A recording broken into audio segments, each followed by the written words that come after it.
apalah arti sebuah kemenangan jika mengorbankan yang lainnya dan merusak hubungan dengan yang lain. Begini kisahnya, Yan Hui adalah murid kesayangan Konfusius yang suka belajar, sifatnya baik. Pada suatu hari ketika Yan Hui sedang bertugas, dia melihat satu toko kain sedang dikerumunin banyak orang. Dia mendekat dan mendapati pembeli dan penjual kain sedang berdebat. Pembeli berteriak, 3 kali 8 sama dengan 23, kenapa kamu bilang 24?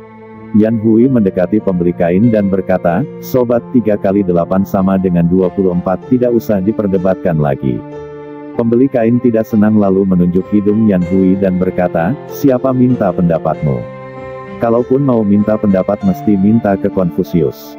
Benar atau salah Konfusius yang berhak mengatakan? Yan Hui berkata, baik, jika Konfusius bilang kamu salah, bagaimana? Pembeli kain, kalau Konfusius bilang saya salah, kepalaku aku potong untukmu. Kalau kamu yang salah, bagaimana? Yan Hui membalasnya, kalau saya yang salah, jabatanku untukmu. Keduanya sepakat untuk bertaruh, lalu pergi mencari Konfusius. Setelah Konfusius tahu duduk persoalannya, Konfusius berkata kepada Yan Hui sambil tertawa, 3 kali 8 sama dengan 23. Yan Hui, kamu kalah. Kasihkan jabatanmu kepada dia. Selama ini Yan Hui tidak pernah berdebat dengan gurunya. Ketika mendengar Konfusius bilang dia salah, diturunkannya topinya lalu dia berikan kepada pembeli kain. Orang itu mengambil topi Yan Hui dan berlalu dengan puas. Walaupun Yan Hui menerima penilaian Konfusius tapi hatinya tidak sependapat. Dia merasa Konfusius sudah tua dan pikun sehingga dia tidak mau lagi belajar darinya. Yan Hui minta cuti dengan alasan urusan keluarga. Konfusius tahu isi hati Yan Hui dan memberi cuti padanya. Sebelum berangkat, Yan Hui pamitan dan Konfusius memintanya cepat kembali setelah urusannya selesai, dan memberi Yan Hui 2 nasihat. Bila hujan lebat, janganlah berteduh di bawah pohon. Dan jangan membunuh. Yan Hui bilang baiklah lalu berangkat pulang. Di dalam perjalanan tiba-tiba angin kencang disertai petir, kelihatannya sudah mau turun hujan lebat.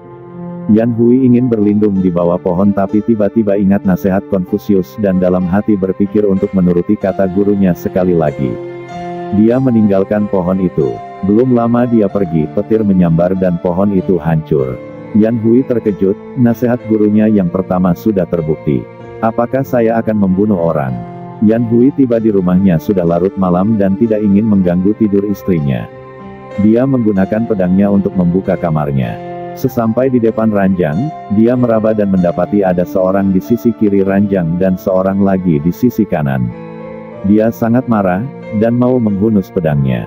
Pada saat mau menghujamkan pedangnya, dia ingat lagi nasihat Konfusius, jangan membunuh. Dia lalu menyalakan lilin dan ternyata yang tidur di samping istrinya adalah adik istrinya. Pada keesokan harinya, Yan Hui kembali ke Konfusius, berlutut dan berkata, Guru, bagaimana guru tahu apa yang akan terjadi? Konfusius berkata, kemarin hari sangatlah panas, diperkirakan akan turun hujan petir, makanya guru mengingatkanmu untuk tidak berlindung di bawah pohon. Kamu kemarin pergi dengan amarah dan membawa pedang, maka guru mengingatkanmu agar jangan membunuh.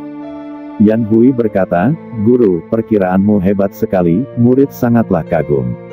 Konfusius bilang, aku tahu kamu minta cuti bukanlah karena urusan keluarga. Kamu tidak ingin belajar lagi dariku. Cobalah kamu pikir, kemarin guru bilang 3 kali 8 sama dengan 23 adalah benar, kamu kalah dan kehilangan jabatanmu. Tapi jikalau guru bilang 3 kali 8 sama dengan 24 adalah benar, si pembeli kainlah yang kalah dan itu berarti akan hilang 1 nyawa. Menurutmu, jabatanmu lebih penting atau kehilangan 1 nyawa yang lebih penting? Yan Hui sadar akan kesalahannya dan berkata, guru mementingkan yang lebih utama, murid malah berpikir guru sudah tua dan pikun. Murid benar-benar malu. Sejak itu, kemanapun Konfusius pergi Yan Hui selalu mengikutinya. Cerita ini mengingatkan kita, jikapun aku bertaruh dan memenangkan seluruh dunia, tapi aku kehilangan kamu, apalah artinya? Dengan kata lain, kamu bertaruh memenangkan apa yang kamu anggap adalah kebenaran, tapi malah kehilangan sesuatu yang lebih penting. Banyak hal ada kadar kepentingannya. Janganlah gara-gara bertaruh mati-matian untuk prinsip kebenaran itu, tapi akhirnya malah menyesal, sudahlah terlambat. Banyak hal sebenarnya tidak perlu dipertaruhkan. Mundur selangkah, malah yang didapat adalah kebaikan bagi semua orang. Bersikeras melawan pelanggan. Kita menang, tapi sebenarnya kalah juga karena kehilangan pelanggan. Bersikeras melawan atasan. Kita menang, tapi sebenarnya kalah juga karena akan kehilangan pekerjaan. Bersikeras melawan suami atau istri. Kita menang, tapi sebenarnya kalah juga karena hubungan suami istri menjadi renggang bahkan kehilangan suami, istri atau anak. Bersikeras melawan teman. Kita menang, tapi sebenarnya kalah juga karena hilangan teman dan persahabatan. Kemenangan bukanlah soal medali, tapi terlebih dulu adalah kemenangan terhadap diri dan lebih penting kemenangan di dalam hati. Semoga dengan renungan ini bisa menambah kebijaksanaan kita. Mohon dukungan dengan menekan subscribe, jangan lupa bunyikan lonceng agar saya bisa membuat lebih banyak lagi konten bermanfaat. Terima kasih, semoga Anda sehat, sukses dan bahagia.